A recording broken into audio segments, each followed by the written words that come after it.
Hey, who's Batman to you? Like, when you think of Batman, who's Batman? Are you kidding me? Christian Bale? Christian Bale. Michael Keaton is Batman to me.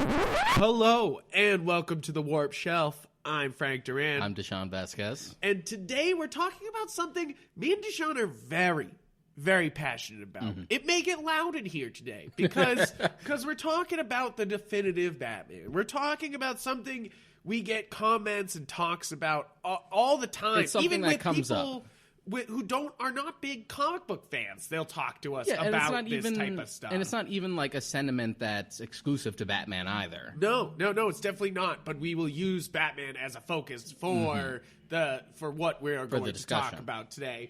But basically, it comes down to people all the time talk about, Batman can't kill, or the Dark Knight series, Christopher Nolan is the best and only Batman, and there's just, or the Dark Knight Returns is not a real story; it's just a Elseworld thing, or something like that. Or the definitive Batman is the animated series. Yes, or even that. Things are canon or not. Yeah. You know, like this is they're talking about things you trying to discredit stories is basically it. Like the reason why we're so passionate about this is people are trying to gatekeep motherfucking Batman stories. like that is more or less what it is. That's yeah. what basically it is. Is these people are coming in and being like, no, that Batman story doesn't really count because blah blah blah blah blah. And you're like, shut the fuck up. What we're trying to get down to today is that Batman is a vehicle. Yes. For stories. Absolutely. That's the great thing about Batman is that not only is it cool to read, Batman is inspiring. Mm-hmm. Like when you read Batman, you play Batman games, you read Batman comics, you watch Batman movies, you get inspired and you kind of come up with Batman stories. Even the littlest of kids sit down and they come up with Batman stories. Yeah. Like, I'm fighting the Riddler right now. Give me a Batarang, Like, it's like even little kids understand how inspiring and fun and a tool Batman is for creating stories. And that's the real fun part about this. About Batman is that you can take it anywhere you really want to. It doesn't really matter. Like, at the end... It's like, at the end of the day, Batman is a character that has existed for close to 80 years now. Yeah. And I mean, actually, I think we're past 80 years now. Yeah, we're past 80. Yeah, we did. That That was a couple of years ago. Yeah. I got that poster. Yeah. So, 80 years is 80 years. It's a character that existed before most of us, and it's a character that will continue to exist beyond us. And longevity probably wouldn't be a thing were it not for people experimenting and bringing new things to the table. Exactly. And the idea of Batman being so flexible and being constantly reinterpreted and modernized. We were discussing Doctor Who before the show started, and Doctor Who is an interesting comparison to this because it's pretty much been around the same amount of time, and you see the fan backlash whenever somebody changes anything with Doctor Who, and the same thing happens for Batman. You change one little iota and people lose it. And I'm a culprit of it. When they introduced Damian Wayne, I was like, what the fuck is this? He's got a son? What the fuck? And then I was reading it and I was like, asshole. I don't like him. But then you go back to reading it and you go from the great story of what's the story with Ra's al Ghul and Ra's al Ghul, or Ra's al Ghul if you want to channel some Michael Caine into it. Ra's al Ghul. Ra's al Ghul. Sorry, I love your Michael Caine. It's terribly great. It's not actually a good impression, but it's an amusing one. It's an amusing one. And they take that story of why am I blanking on it? I have a big book of it where he goes out to the desert, fights Ra's, and wins Talia, and basically Batman gets to bang, guys. Yeah. And then is that just son of Batman? No, the problem is the problem is Morrison had his hand in Batman for so long that the run sort of blurs together with me, with like his standalone stuff versus his actual run versus the run with Dick as Batman. Yeah. So it all just kind of blurs together. I'm talking about a story that was written in the 80s. I think that one was Son of Batman. Yeah, Son of Batman. Where it like started off as sort of like a side thing and then was actually brought into the fold as a mainstay when he got his run. Exactly. Yeah. Grant Morrison was like, I love that story. It's coming in. And that's... I think Grant Morrison's a great example for this talk because he's the type of guy who sees a story element, says, that's great. That's a great story, and he brings it in. It doesn't matter if it's not canon. It's an Elseworld story. Batman would never bang a lady. No. This is like great stories can lead to even greater stories, you know? Like, I think that Son of Batman's a great story. It's really fun, but I feel like the addition to Damian has been a great vehicle for Batman. Yeah. You know, like, at first, of course, he's annoying, but I feel like he's a great vehicle for story. And Grant Morrison, in his approach to Batman, has, like, sort of the healthiest overview regarding the character, and you can see this throughout his run. Yeah. And he said this before, that, like, he considers everything. Like, everything has happened in some shape or form. And that's how he sees it. So he'll just bring in whatever he wants. And he really does. He brings in, like, Death of Batman brings in a lot of crazy shit. If you want to read some crazy Batman shit, pick up Grant Morrison's run on Batman. It's some of the craziest... Like, it's a great run. It's a great run. But I have heard people like argue that it's probably like the best run, mostly because of like that direction and the fact that it's like so welcoming. So it tries to tough. Include. That's tough, it is a tough question. That should be its own podcast if we're going to talk best runs. But it's not something I would be mad about someone saying. And I do hear part of the argument is that because it's so welcoming of just everything. Yeah, I exactly feel that. I say there's contenders against its throne, but that's definitely a good statement. Yeah, but I would also say Snyder also has that same sort of overview towards it too. For me, it's Snyder's run is one of the best runs, other than Nightfall. The whole Night line of story arcs. They do the Nightfall, Night Rise, whatever the fuck. All those ones. Chuck Dixon. Chuck Dixon, baby. He can write some fucking great Batman without... I mean, he's cheesy. Everything was cheesy then. But, like... It was the 90s. It's fine. It's fine. But, like, man, I love that story. That's one of those books that, like, I hope to one day hand down to my child and be like, you are old enough to read the Night story arc now. May it break your soul like it breaks Batman. Let me know back. when you finish.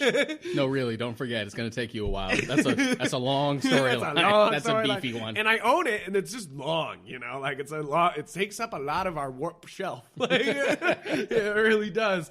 And I said the title, guys. I said the title in the podcast. See, I did it. I did it. I do. Man, I love when I do that. So basically, what it comes down to is that people will love these arcs. They love it, and you love these certain stories, and that's great. That's awesome. You should love all these stories. That's not what I'm saying. What I'm saying is you can't discredit other stories just because you don't like it. You know? Yeah, like we have that attitude, like, your introduction to Batman was the animated series, right? But you also watched a bunch of the Adam West TV show. My introduction to Batman was the first Tim Burton film, so for a longest time, like, that was, like, my idea of Batman. So anything Adam West related, when I was a kid, I'm just like, what is this corny bullshit? Which is ironic, because I like the Schumacher films when I was a kid, and they're basically the same thing. They're the same fucking thing. They're the same thing, just slightly more homoerotic. I saw this great clip from the Schumacher film where this guy just randomly points up at Batman as he comes through a ceiling and goes, "Batman!" And that's all he says. It's on my Twitter feed. Like, go look at this clip. It's amazing. It's just one of those great, like, Batman moments where you're like, wow, Schumacher, did you direct that? Did you want him to do that? Yeah, like, I guess so. It's so funny. You're just like, yeah, that's Batman. You got it. And oh, it's ridiculous. I see this type of talk of like, no, that's not my Batman. That's not, because that's really what it comes down to. Most people will be like, no, that's not my Batman. Yeah, my Batman doesn't kill. My Batman doesn't hurt random people. Yeah, I hear the not my Batman or not my insert comic book character thing so much that it's become comical, and I use it. And I use it as a meme. I use it ironically. Yeah, you're like, that's not my hashtag not, and I do it for not like my Star Wars. He says all the time. I do it for like the most mundane shit. It's great. That's not my donuts. Hashtag not my Thundercats. Not my Sky High, sorry. Not my Tony Hawk Pro Skater. But basically, people get like this. Yeah, they say like, that's not mine. You know, like that's. I'm just ignoring that. I'm not looking at that, which I'm, I'm a culprit of it sometimes, like, it's like, I feel like a lot of people are like that with Star Wars. They'll be like, we don't look at the prequels. And then now they've been like, we kind of look at the prequels. Like, no, the sequel series is kind of I'm waiting for the sequel. I'm waiting for the sequel trilogy to become the exact same thing. Just like, we don't talk about those. That was a failure. And then like 10, 15 years from now, it's just like, you know what? It's still Star Wars, all right? It's still Star Wars. I mean, that exactly. People will be like that. It's all right. Give it to like 10 to 15 years, and you'll start to see like Last Jedi secretly brilliant. Oh man, I just go on I joined a shit posting. They call it Sith posting group. It's just for Star Wars Sith posting. I just keep going on there and posting how much I love The Last Jedi. Just to watch the world burn. They fucking implode. Oh, they lose all it. of them. It's great. I love it. It's one of my favorite things. I don't troll often. I really don't, guys. It's not what I like to do. But I do like to go on places and tell people I like The Last Jedi. And now you can. It requires nothing. It requires nothing. All you could say is, I love The Last Jedi. You don't have to say Last Jedi is the best. You don't have to say, like, you guys are all wrong. All you have to say is, like, anything Last Jedi positively and just watch them squirm. One of my favorite things I did was somebody was ranking their Star Wars, and I made my ranking list after this because I got so fired up about it. But I was just like, oh yeah, Empire and Last Jedi, they're right up there, right next to each other for me. And people were just like, they just lost it. And I was just like, all right, calm down. Like, it's gonna be okay. Like, great. So good. But it does, I was going to make a joke that we're off topic, but it does tie into the same principle. A lot of people will say, because it is the same principle, that's not my Luke Skywalker. That happens all the time with Last Jedi. And that happens all the time. Even Mark Hamill does it. He's like, that's not Luke Skywalker. Like, and which is funny because people all the time give him so much shit for the Last Jedi stuff.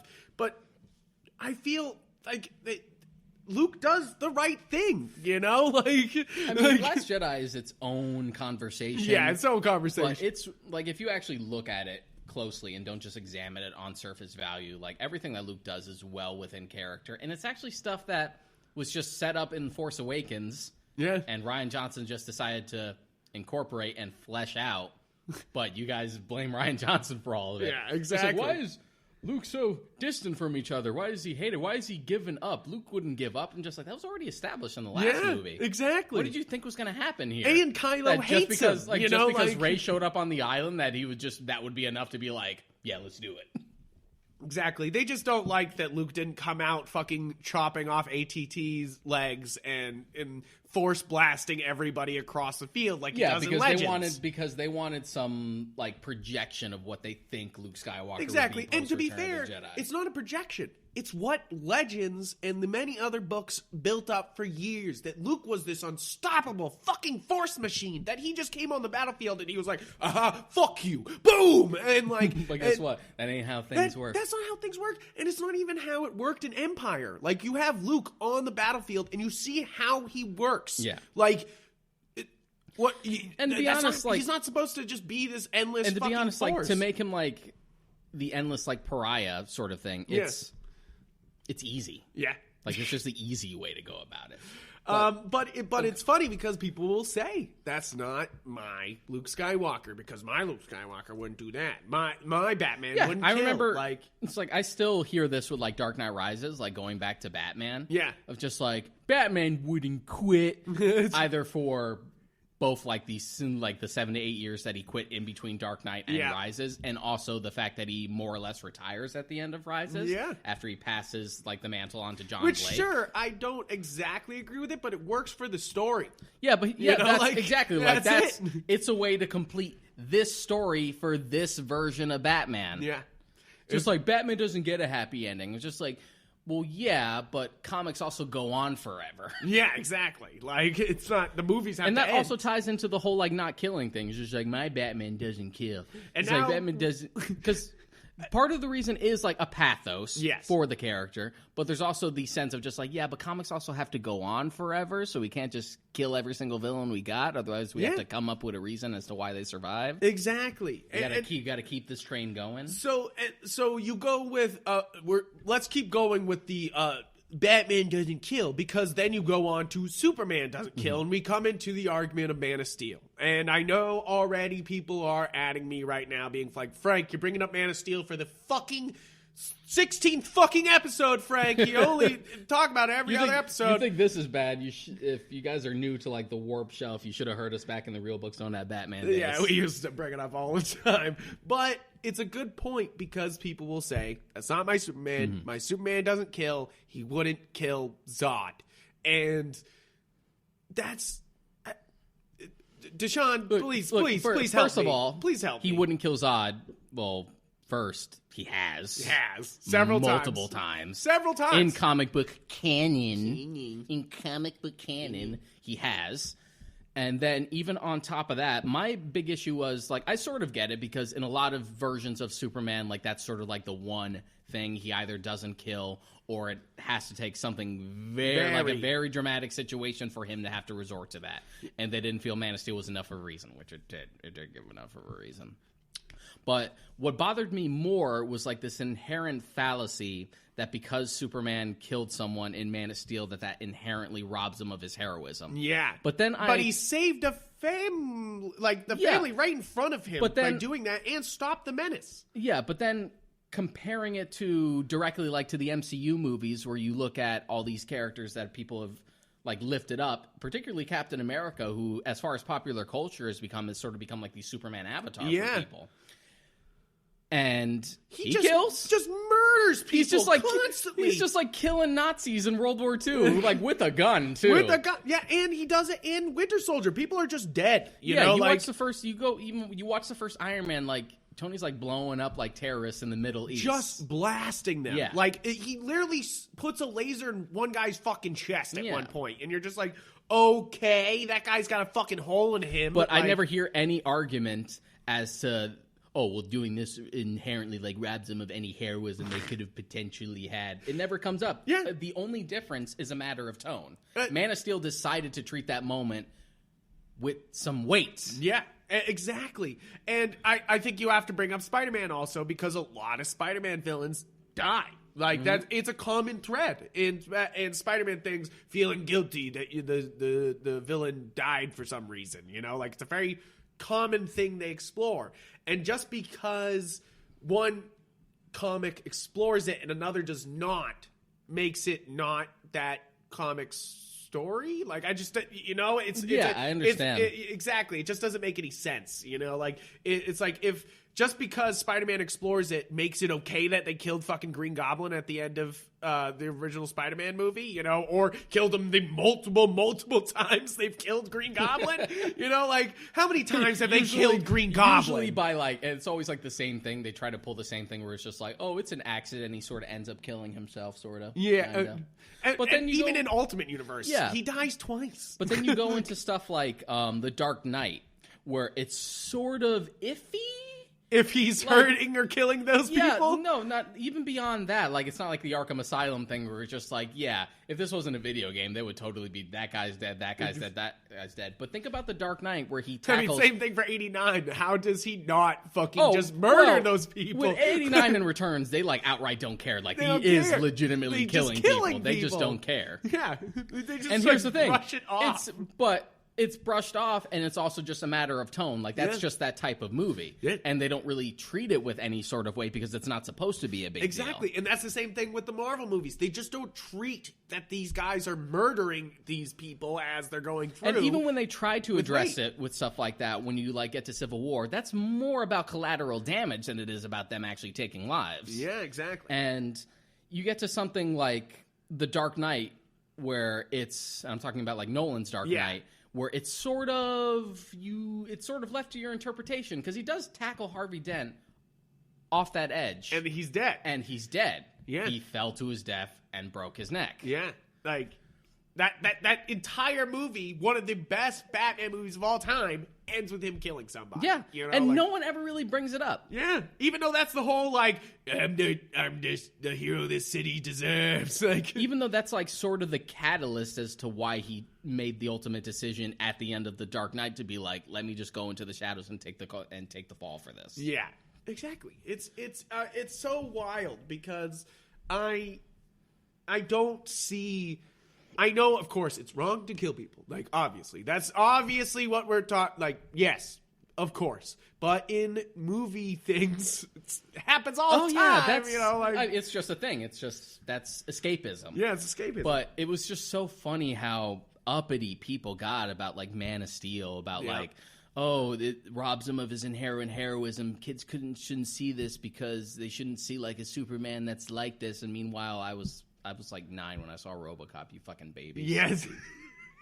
Deshaun, you can't apply that to everybody. No, yes, you cannot. You are not a good example. You're just all babies. But, like, hyperbole aside, it's just one of those things where, like, guys, this is just part of... It's interesting that we talk about, when we started the episode, just about kids. They imagine their own versions of Batman. Yeah. I remember showing Man of Steel to my nephew, who was like, I think maybe around like 8 or 9 at the time. Uh-huh. And his reaction to Superman killing Zod was more adult than most adults I've heard talk about it. Yeah, what did he? He was just like, oh, I understand, because he had to save that family and there was nothing more he could do. And it's just like, oh, but this Superman kills. But, you know, that's just one Superman. Yeah. There are a lot of versions of Superman. And I'm looking at this kid like, how does this kid understand it better than most people I know? More fucking adults. Yeah. He's just like, yeah, this kid understands that, like, yes, there are many different versions of Superman. There's not just one version. Exactly. We are dealing with sort of an archetype when we're talking about these characters. When we're talking about Luke Skywalker, Batman, Superman, Doctor Who. These are characters that are vehicles, and really... That you can't, if you limit it, if you gatekeep, it's just you are limiting the stories that are possible. And I feel like bringing it back to Grant Morrison, that's the number one thing, is that he just unlocked it and let it go. And sure, it's crazy like any Grant Morrison run, but like it at least like acknowledges it. Yeah, all. But he has like the attitude going in of just like, yeah, it's crazy. Guess what? Comic books are crazy. Yeah, exactly. Sometimes Batman just wears different colored suits because he'll die otherwise. Zarara. Sometimes there's like the Zernai shit. Sometimes there's the Fifth Dimension shit. It doesn't matter. It's all crazy. It's fine. Yeah, exactly. And it doesn't have to, like, you don't have to be like, nah, that's not right. That doesn't come in. And sure, there are, like, definitely versions of Batman that aren't my preference. Like, till this day, I'm still not a big fan of, like, the Adam West show. But I'm not going to tell you that it's not Batman. It's just, like, I don't care for that execution of it. Yeah. It's more just, like, I don't care for how this is presented, or I don't care for this version, or I don't care for maybe if it's a movie that I don't like. I don't care for this movie, but that doesn't make it invalid as a version of Batman. It's still Batman, even if it's not my thing. Exactly. And there's plenty of Elseworld stories that have been brought in, you know, like as time has gone on, you know, like I mean, you got to give it to the steampunk Batman that has been brought in so many fucking times, you know? Yeah, from Gotham by Gaslight. Gotham by Gaslight. I guess you could call him Gaslight Batman. But, like, he's been brought... that has connotations. Let's not go yeah, there. oh, right. Yeah, that's not exactly good. Batman, stop gaslighting me. But he's like, that's not a fucking thing. You're making it up. You're making it up, Alfred. It's not a thing, Alfred. That'd be terrible. That could be a spoof in and of itself. A great spoof. But like it's one of those things that the more you embrace the opening of the universes and the many different versions, it's first off inclusive, and second off, it's like you get better stories. Talk about Into the Spider-Verse. Into the Spider-Verse is the number one hug to the comic book universe. I feel like if you had to say a movie that ever was like, comic books, come here, I'm gonna do everything you love, and you're like, you mean it, movie, you actually mean it this time, and they're like, yeah, we're gonna do it, and then it does it, I don't think I could think of like any other comic book movie that it sort of embraces just like, yes. Yeah, it all counts. It all counts. It's all good. Here. We're all fine. And I'm really excited for 2 on that aspect, that they're even gonna go so much further. They're just gonna be like, no, it's all Spider-Man this time. It's all Spider-Man, and that's fine. Like the last line, aside from like Gwen calling out to Miles, is literally just like, I'm Spider-Man, but I'm not the only one, not by a long shot. It's just like, yeah, that's the point. It's fine.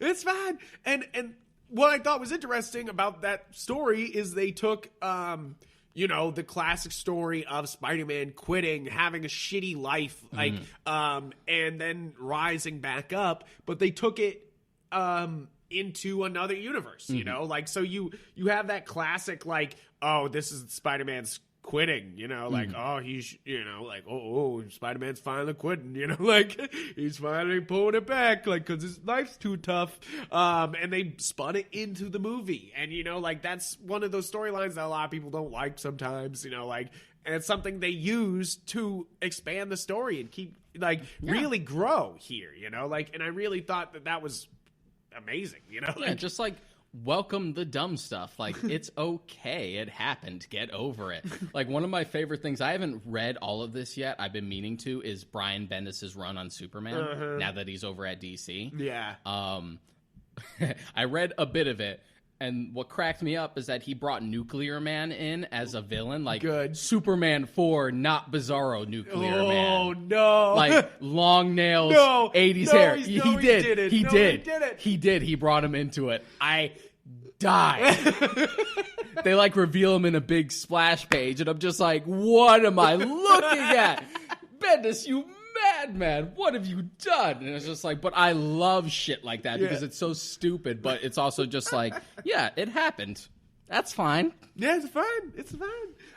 One of my favorite, and another vehicle for this discussion, I feel like, is Star Trek. I think you have to go into Star Trek because we now have the show Picard, where everyone's being like, that's not my Federation, because they would be very hopeful instead of being dirty behind the scenes. And you're like, where did you get that impression? Like where did you get that impression that it was all hunky dory? Yeah. And to be fair, that is sort of my reservation with the new Picard show.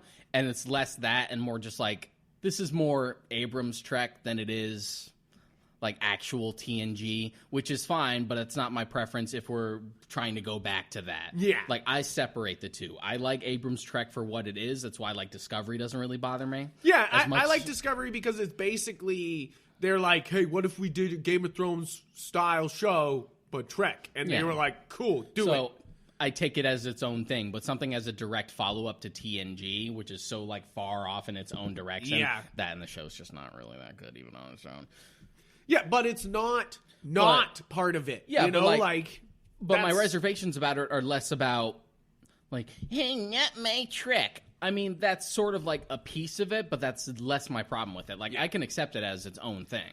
And a lot of people will be like, where did Trek get so political? When was it so leftist? You're like, the whole fucking time, you piece of shit. The whole fucking time. From the very beginning, they were. Don't be like, oh, where did they get all political? You're like, from the original Star Trek series, they were being political. Yeah. Like, first episode, like, and then you go into TNG and they even go further. The fact that the cast was like filled with like diverse races was already a political statement. Exactly. And then there's also like the interracial kiss, which we actually recently discovered actually isn't the first interracial kiss put to TV. Oh, because it's I Love Lucy? Or... No, we actually discovered like some old film that we thought was destroyed for like an old TV broadcast, and actually discovered that it was actually earlier, like black and white. Wow, earlier. That's crazy. So that's really interesting. It was like really lost to time, and they recently discovered it like within the last few years. That's cool.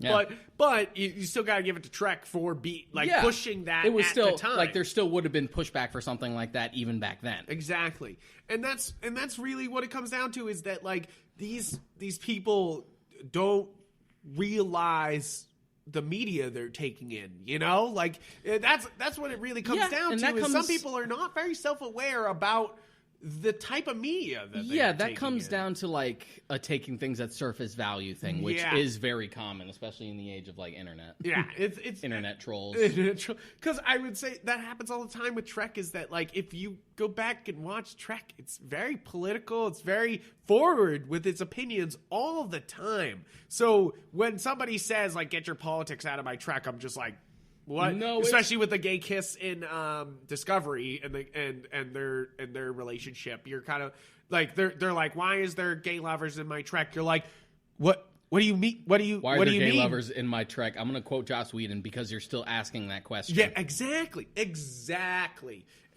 had said that as a I think it was for like a Buffy panel. Yeah, where he was just like, why are you so obsessed with like writing strong female characters? And he like practically facepalmed and just like groaned because you're still asking that question. Yeah, exactly. And that's really it, is that like I don't mind that Star Trek continuing its legacy of expanding and being diverse and pushing the boundaries of what television has, like, and what it can, and what it can accomplish. Yeah.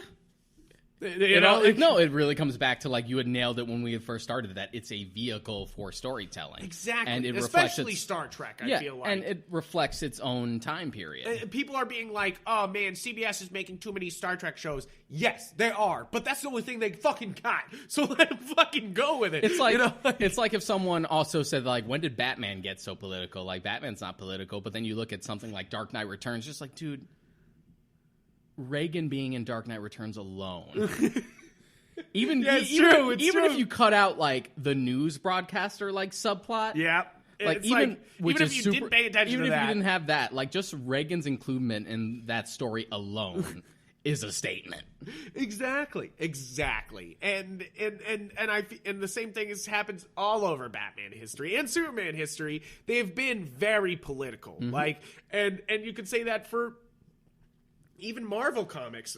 You think back to like the Green Lantern / Green Arrow book with Neil Adams, with like, oh, Speedy's shooting up, and like the entire point, is just like, oh, Green Lantern, he's like, oh, you're so good about protecting us from like aliens and helping like everyone else's problems, but what about the people down here? Yeah. What have you done for the people down here? Exactly. It's a good story. I like that book. Yeah.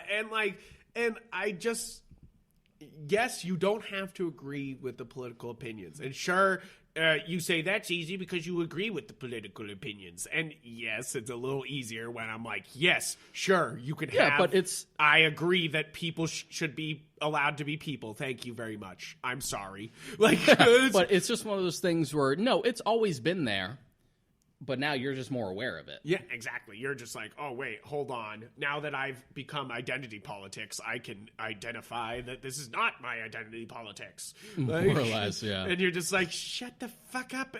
Like, just watch. Like, just fucking watch. Don't try to limit things because of your preconceived notions or even, like, beyond politics, just a sense of iconography. Exactly. I remember when Wonder Woman came out. I had like written a review for it, which is I'm actually glad we're on Wonder Woman because I wanted to talk Wonder Woman with the killing thing, and I forgot to bring it yeah, up. with I forgot to bring it up. Even beyond that, when the film came out, I had like written a review for it. You can find it like back on when I was still writing for Critical Critics. I also put it on my letterbox. That's one of my favorite reviews I've written because I opened it up with just like, here's the problem with making a Wonder Woman movie.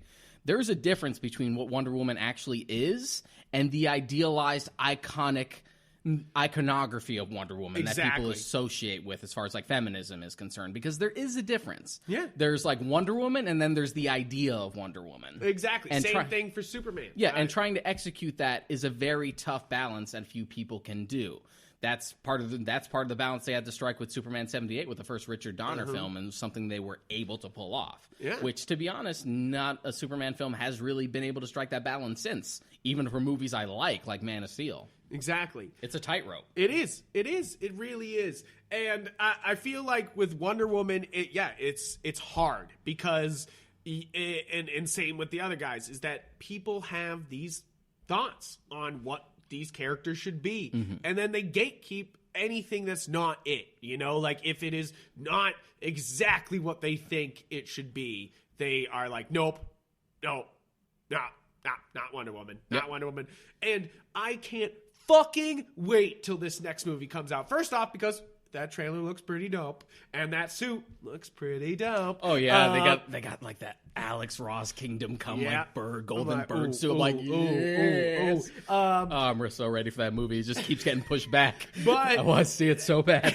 The other thing I'm excited for is you got Maxwell Lord in there, and I can't wait to see Pedro Pascal's neck get snapped. If they go there. No, they will. You don't put Maxwell Lord in without snapping that boy's neck. That's not what, you don't just include him. We'll see. No, unless they're building it up to next movie where they'll fucking snap Maxwell Lord's neck. Because that's the thing, is you could bring it, like they did in the comics. You bring Maxwell Lord in for a full fucking year and just have him be like, I'm the good guy. Mm-hmm. I'm the good guy. Like, look, I'm helping you. I'm organizing shit. Isn't this nice? And then, dun, dun, dun, Maxwell Lord was fucking everybody over. I don't think they'll do Brother Eye. I don't, no way are they doing Brother Eye or anything like that. Because first off, that's a dumbass plot line. What they're trying to seem, based on the trailers, what they're seeming to try and execute with Maxwell Lord is sort of a balance between, like, back in the day when he was the Justice League liaison, he was kind of like the sleazy sort of used car salesman type, versus like the rejuvenated Maxwell Lord where he was actually like more of a Lex Luthor type. Like, just a ruthless, highly intelligent villain. It seems like they're trying to strike a balance between the two for that. So based on that, I'm not sure if they're going to try to go full Infinite Crisis with like the neck snapping stuff. I want to see how they try and reinterpret it. I just don't think you include Maxwell Lord without snapping that boy's neck. I know, but it's sort of like the logic when I went into The Dark Knight Rises. Because it's its own interpretation, I'm like, are they going to break Batman's back? It's true. I mean, this is its own version, so they might not do it. But that's the iconography. Yeah. And yes, you don't have to do it. You can keep building up to it, but even when we went into the first Legendary Godzilla film, we're just like, is he going to do the atomic breath? Yeah. I don't know. This one seems a lot more realistic, so they may or may not. But maybe they will. Hopefully they will. But the thing is, they know that's what you're asking. And that's to me, that's good filmmaking. They know you're asking. It also turns into bad filmmaking. With that, you're asking, where's the talk breath? That's great. Awesome. There it is. But then you have bad filmmaking with Khan's reveal and Star Trek Into Darkness, where you're like, is it Khan? Is it not Khan? Oh, it's Khan. And it doesn't fucking matter. Nope. It doesn't change anything. It doesn't move the plot forward. It doesn't actually change shit. So that's bad. Like that's like using preconceived notions to nothing. I love how much using preconceived notions. I love how much you've soured on Into Darkness over the years. It's true. It's like I came out of Into Darkness being like, wow, that was a really fun time. I had a good time. Yeah, and then I rewatched it several times and I'm like, fuck this movie. I still sort of feel that way about it while acknowledging its flaws. Yeah. But then again, I've seen every Star Trek film and I would still rather watch Into Darkness than absolutely. 5. I would still rather watch Into Darkness than other than the motion picture. Yes, I would would absolutely watch Into Darkness over Star Trek: The Motion Picture. The motionless picture. The motionless picture. The nothing picture. I would still watch it over most of the odd-numbered films for the original series. Yeah. I'd watch it over most of the TNG films. Yeah, it's not great, but I feel like it cripples itself. It's like, I feel like it's funny because it's like kind of the opposite of the Attack of the Clones, where Attack of the Clones is a bunch of good ideas with a shit movie attached being dragged along with it. Into Darkness is a good movie with a shit idea attached to it being dragged along with it. You know, like, so it's literally like an opposite of into episode 2. When I'm saying episode 2, Star Wars episode 2. Yeah. Because that's guys, it's a shit movie. It's a Star Wars Episode 2 is a shit movie. I watched it the other day for Star Wars Day, and God fucking damn it, do I not like that movie. Why did you watch the worst Star Wars? I watched the prequel. I watched the prequels with my wife because I knew she hadn't seen all the prequels all the way through, and I was like, I knew she wouldn't understand 3 as well if I didn't force her through 1 and 2. And God, do I wish I could get my hands on like the Elijah Wood cut where he just like makes the prequels all into one fucking movie, because I want it. I don't want to watch all those movies. And I mean, I do appreciate episode 1 a little bit more now after rewatching it again. It's bad. It's bad. There's no question, and it doesn't know what it wants to do. It's so funny because it's one of those movies that like full gases at the beginning and then halts and full gases and then really halts. Like nothing fucking happens for a majority of the movie. What's interesting about the prequels, though, is that compared to other movies, which are better, even if they have their own flaws, they don't seem like they're weighed down by their sense of iconography as much as other stuff. Like, I would argue they're weighed down less by their iconography than something like Into Darkness. No, it's true. Or something like many interpretations of like comic book superheroes. It's true. Even Batman himself. I only bring up Star Wars because, again, it's another vehicle for stories. Yeah. Like, maybe the Skywalkers are not the vehicle for stories, because we should probably stop fucking with the Skywalkers. We should just leave those movies alone and just build on something else, because that's the great thing. Star Wars is fucking open and wide, and it can be anybody's anything. And Star Wars is a great thing for this definitive Batman, because people will all the time be like, that's not my Star Wars. I don't like that. I don't like the prequels. I don't like the sequel trilogy. Like, they're like, I don't like that stuff. I don't watch Resistance, or I've seen people recently being like, I don't like Rebels. And I'm like, shut the fuck up. First off, watch the if you're not liking Rebels, just skip the first season. Like, I'm gonna stop you right. I'm gonna stop you right there.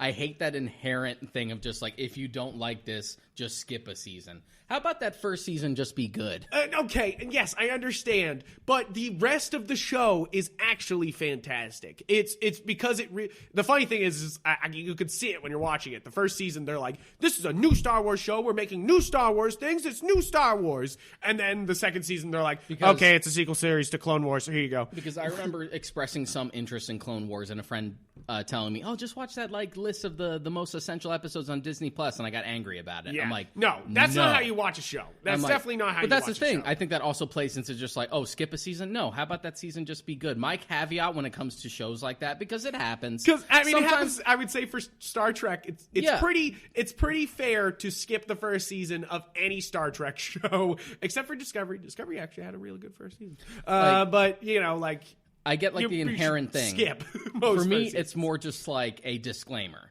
Just like, look, if you bow out during the first season, I'm not going to blame you, because I'm not going to expect you to sit through a first season that you're not enjoying for the promise of something better a season later. Yeah, and we're going to talk about this later with we're going to have another episode that's The Office and Parks and Rec, and we're going to talk about Parks and Rec, because I also think the first season of Parks and Rec isn't very fucking good. Yeah, and we'll get to that. We'll get to that. But that's for another episode. That's another episode.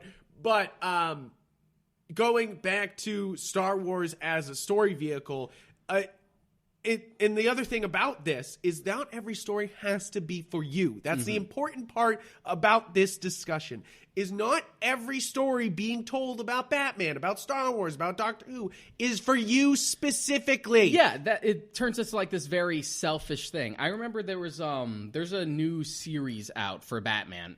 I forget what it's called. It's not Gotham Academy because that was a different thing. But it is like a high school centered reinterpretation of Batman. Yeah. We're like, oh, it's all like the characters and the principal villains, but they're all like in high school and shit. And I'm just like, yeah, I get it. Like that's an idea.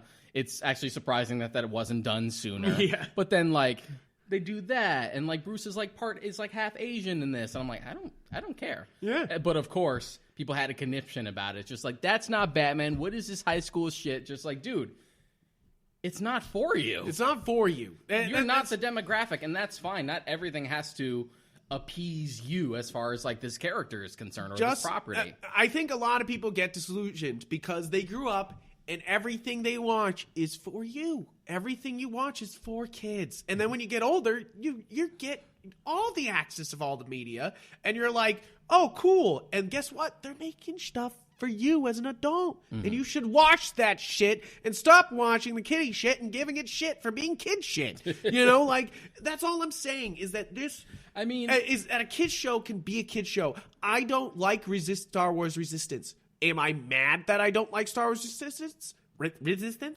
No. I think this is what gets kids into Star Wars. Is a fun show that connects to them, that they can understand and watch, that they didn't have to watch all the fucking Clone Wars to understand. I like Rebels, but like I said, the second season is basically just Clone Wars, the sequel show. And I love that, but you would have to have seen fucking Clone Wars to understand that. And kids would just be like, cool, where'd this Jedi come from with 2 lightsabers? I don't know. You know, like, they would be like, where did this girl Jedi come from? I don't know. You know, like, they just don't. It's like, they didn't understand what you're saying. It makes sense to have a show like Resistance, which is completely for kids, and hand it to them. Sure, there is sometimes, depending, it's all contextual, arguments to be had about, like, the quality, even if it's aimed primarily at children. That's not an excuse for, like, poor entertainment. No, because automatically you point to Batman the Animated Series. Made for kids, great for kids. Watching it as an adult, fucking great. Yeah. You know, like, it's a great show, even if it's for kids. So, because there is that thought process that does come up a lot where it's used as an excuse, just like, oh, this is terrible. Yeah, well, it's for kids. It's like, that's not an excuse. It's still bad, but it depends. It's all contextual and depends on what it's trying to aim for. Yeah. Like, I'm not going to get mad at something for, like, Star Wars Resistance because it's clearly aimed at, like, a really young audience. Yeah, we're talking like 5-year-olds here. I'm not, like, that's why I'm not angry. You know, you can't be angry. This is not a complicated plot. They're doing fun Star Wars stuff. How can you be angry? You know, like, how can you be like, no? I think Freddie Prinze, the guy who voices Ezra, not Ezra, Ezra's master, Kanan. Freddie Prinze Jr. Freddie Prinze Jr. Says it best. He says it's not made for you. It's like, oh, I love that rant. I love that rant. Like went viral. It's just like, you're just mad that that is not growing with you. Yeah, exactly. It's like I quote, "There's no such thing as a gray Jedi" so much now. Because Grey Jedis always come up, and it's such like a fan wankery thing. It's just like, there's no such thing as a Grey Jedi, bro. It's for fucking kids, bro. All these fucking video games have given you like the wrong idea. That rant cracks me up. I like Freddie Prinze Jr. I grew up with his shitty movies. He's become a really good voice actor in the past few years. He's like great as Kanan in Rebels. He also plays Iron Bull in Dragon Age Inquisition, and that's like amazing. Oh, yeah, he does. Yeah, I forgot about that. That's a great game. He's become like a really talented voice actor. I think he's like finally found his calling. Found it. He's got a great voice. He really does. I think it kills it. Especially that he's gotten older. He's like much more gravelly than he used to be. He's like done playing like a teen idol. Yeah, exactly.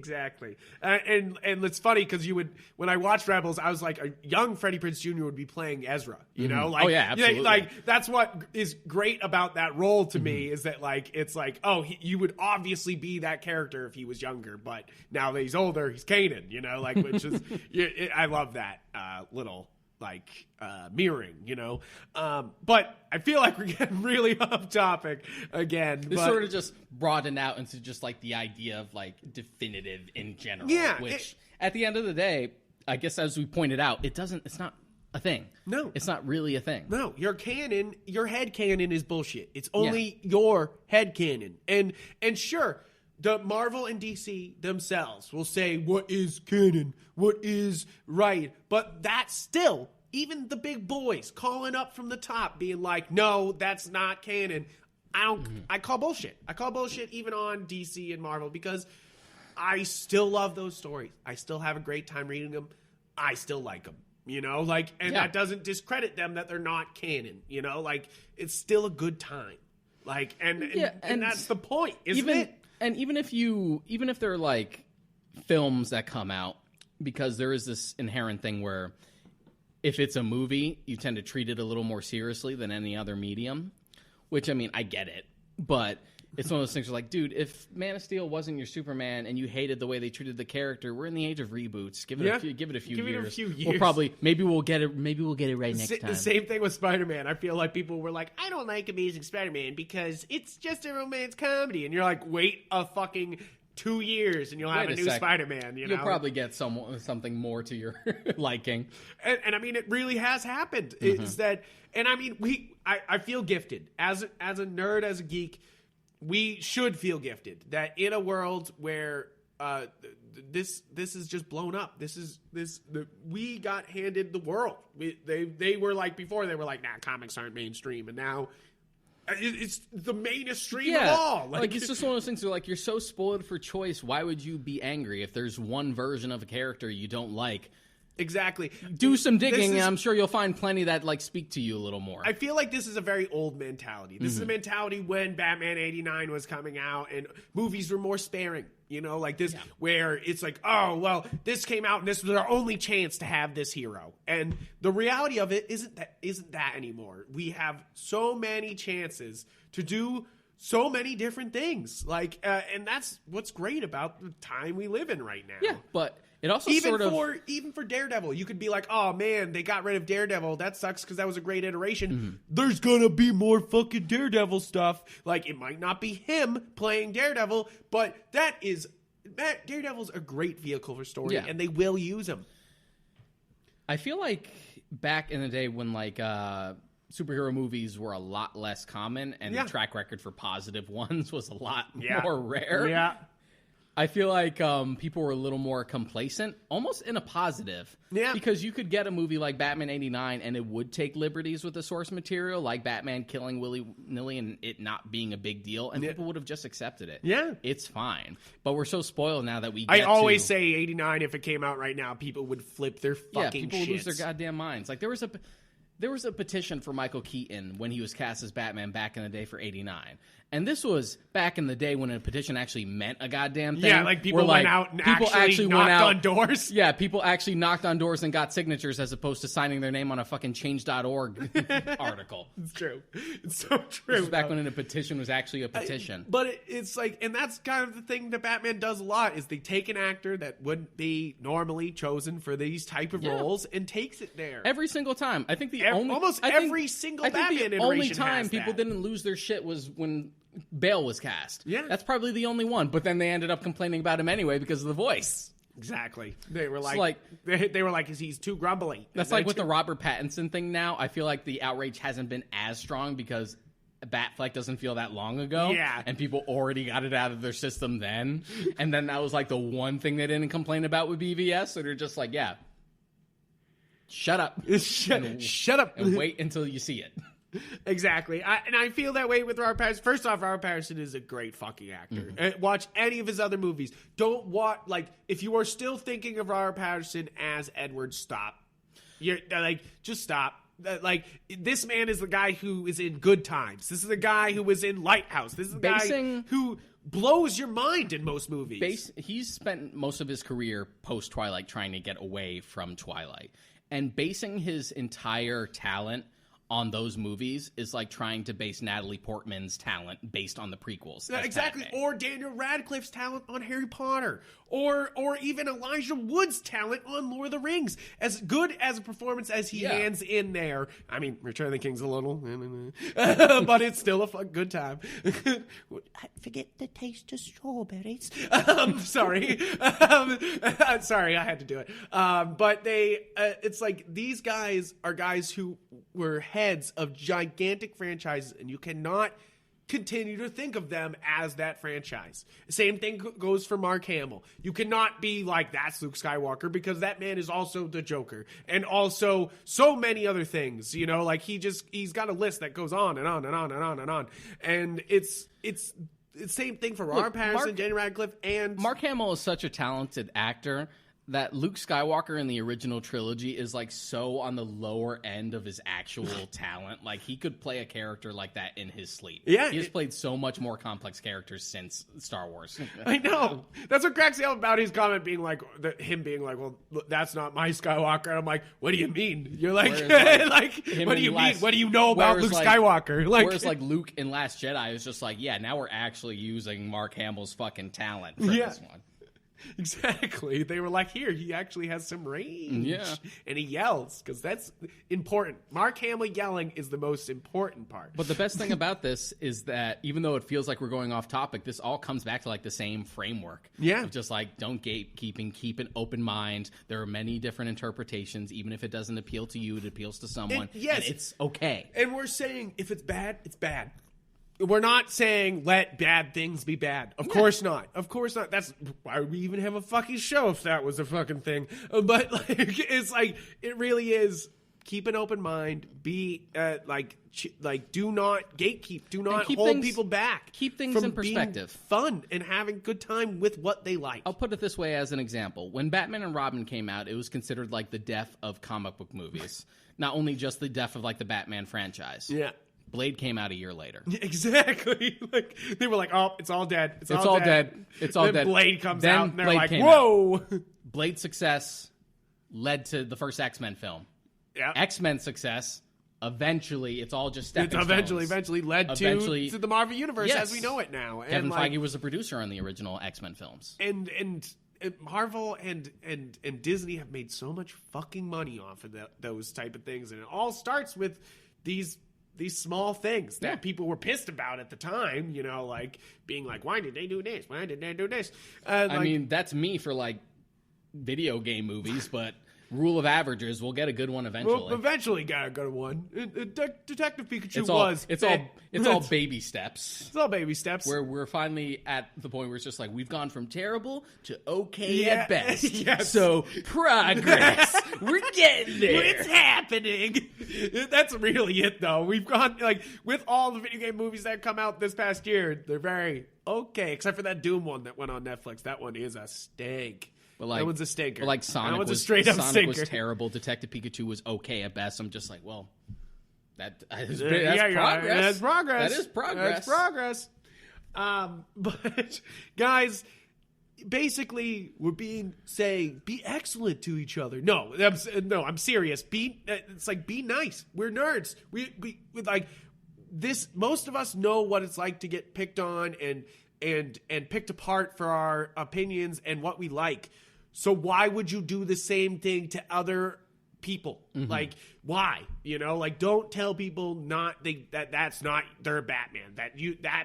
My Batman doesn't kill. I've gotten into so many arguments with Batman doesn't kill. Prove that Batman kills, and you're like, I literally have to like roll up my sleeves. I don't have sleeves on today, but I roll up my sleeves and then I punch because there's so much fucking material where he kills people. Like, roll up your sleeves, take a deep breath, and then just like thumb through your archives. Just like, all right, let me pull this issue out. Here he is. Grab this trade right here. This episode from this show.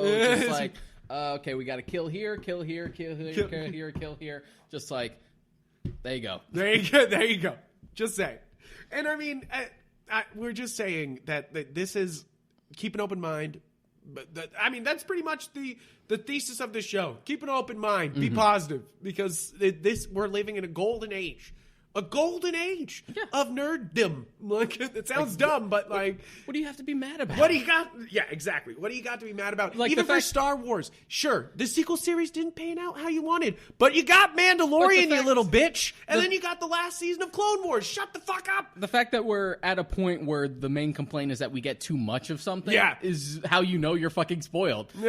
Too much Star Wars. I feel like it's kind of like cheapening it. We have way too many comic book movies now, just like, oh, that's the problem. That's the problem. There's too much. Now you're spoiling me too much. Exactly. It's ridiculous. And I really think that we just keep an open mind, guys. So that's pretty much it. We could go on forever and ever about this, but I'm pretty sure we got it looped. I would say this topic actually turned out better. We were going to start off with just using Batman, but this just broadened out to a much deeper conversation, and I prefer that. So thank you guys for listening in. This has been the Warp Shelf. We are on Facebook. You can like us on there. Subscribe on any platform that you listen to podcasts. We're pretty much everywhere. You can even ask like your Alexa to play us sometime. You really can. Or Google. Pretty much anything. You got a smartphone? Fucking ask it to play the Warp Shelf, and it will do it. Please follow us on Twitter so you can talk to us. Yep. You're Mod Karaika, and I'm yupfrank. And we will talk back. That's why we do this show. We love talking to you guys. It's we a love good way interacting. to interact, and it's also a good way to get all this nerdy shit off our chest so we don't bother other people who don't care about it. Yes. Don't wake my wife up at 3 a.m. being like, the prequels are shitty. Why are they so shitty, Mary? So like the way you woke me up on your wedding night when you were super drunk to be like, Deshaun, someone said Last Jedi was the worst Star Wars film. Are they fucking nuts? And I'm trying to sleep over here, just like, what? All right, Frank. What? All right, Frank. We'll talk about it. Frank. It's all right. See, this is what happens when we let it like build up. It just gets pent up, and we just kind of implode. We have to use that energy somehow. So, thank you guys for tuning in, and I hope you listen to more episodes. See you next time. Adios.